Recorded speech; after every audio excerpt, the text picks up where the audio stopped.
पहला तो ये है कि कमज़ोर स्थिति में आज की तारीख में बीजेपी वहाँ पर नहीं है। नागौर जो हमारे संगठन की दृष्टि से अगर देखा जाए तो जो नागौर जिला है उसमें से 5 विधायकों में से 4 विधायक हमारी पार्टी के हैं। तो ये कहना कि वहाँ पे बीजेपी कमज़ोर स्थिति में, ऐसा मैं नहीं मानती। रही बात यहाँ पे जो नगर निकाय के और पंचायती राज के चुनाव होंगे, मुझे पूरा विश्वास है कि बीजेपी के सभी लोग मिल कर के और एक अच्छा रिकॉर्ड स्थापित करने की कोशिश करेंगे कि शहरों में भी और गाँवों में भी ज़्यादा से ज़्यादा सरकार की सहभागिता लोगों के जो है उसमें हमारे बोर्ड बन करके आएँ।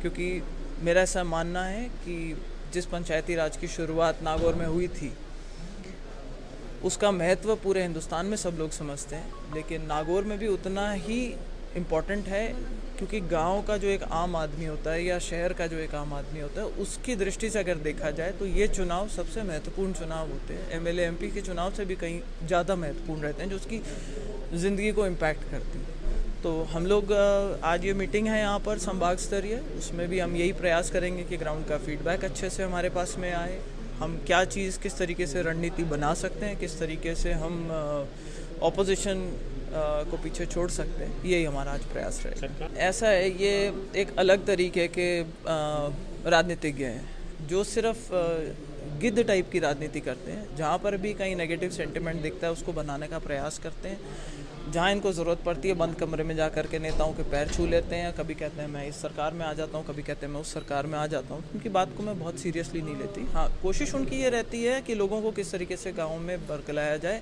और अभी भी वो इसी जुगत में लगे रहेंगे कहीं ना कहीं कि जो लोग हमसे नाराज़ हों या बागी हों उनको किस तरीके से कैच करके और राजनीतिक दृष्टि से उसको भुना सकें। उनकी ऐसी टेंडेंसी रहती है और लोग अब समझ चुके हैं कि उनका, आप देखिए कि अगर आज जब मैं बोला लक्ष्मण जी हैं, चाहे मंजू जी हैं, चाहे रेवत जी हैं, ये लोग जिस एरिया से आते हैं वहाँ पे सो कॉल्ड ऐसा कहा जाता था कि आरएलपी का बहुत ज़्यादा प्रभाव है, लेकिन आज आप देखने को मिलता है कि वहाँ पे आरएलपी काफ़ी कमज़ोर हो चुकी है।